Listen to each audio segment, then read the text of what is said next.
అమ్మ ఇందాక మీరు చెప్తూ అమావాస్య రోజు ప్రేతాత్మలకి చెడు శక్తులకి ఎక్కువగా ఇష్టమని చెప్పారు. ఎందుకమ్మా అమావాస్య తిథి ఎందుకు వాటికి అంత ప్రీతికరం? 100% డార్క్గా ఉంటుంది కాబట్టి, చీకటి ఎక్కువసేపు ఉంటుంది. ఇప్పుడు సోల్స్ తిరగాలంటే ఎలా ఉండాలి?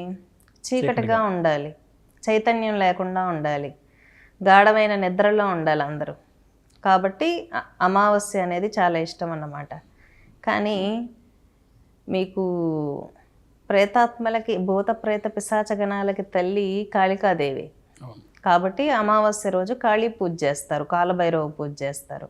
రుద్రుడు చండి అంటాం కాళీ కాలభైరవులని. ఇక్కడ మనం సౌత్ ఇండియాలో, నార్త్ ఇండియాలో అయితే కాళీ కాలభైరవ అంటారు, సౌత్ ఇండియాలో రుద్రుడు చండి అంటాం. ఎక్కువ చండీ హోమాలు, రుద్ర హోమాలు అంటూ ఉంటారు కదా, ఇవే అన్నమాట.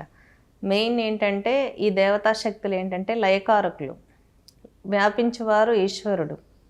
రుద్రుడు రుద్రభూమిలో ఉంటాడు, కర్మశేషం లేకుండా చేసేది ఈశ్వరుడు. హైయెస్ట్ ఫార్మేషన్ శివుడికి సదాశివ. కాబట్టి ఏంటంటే రుద్రుడు ఈశ్వర స్వరూపంలో వీటినన్నిటిని కంట్రోల్ చేస్తూ ఉంటాడు.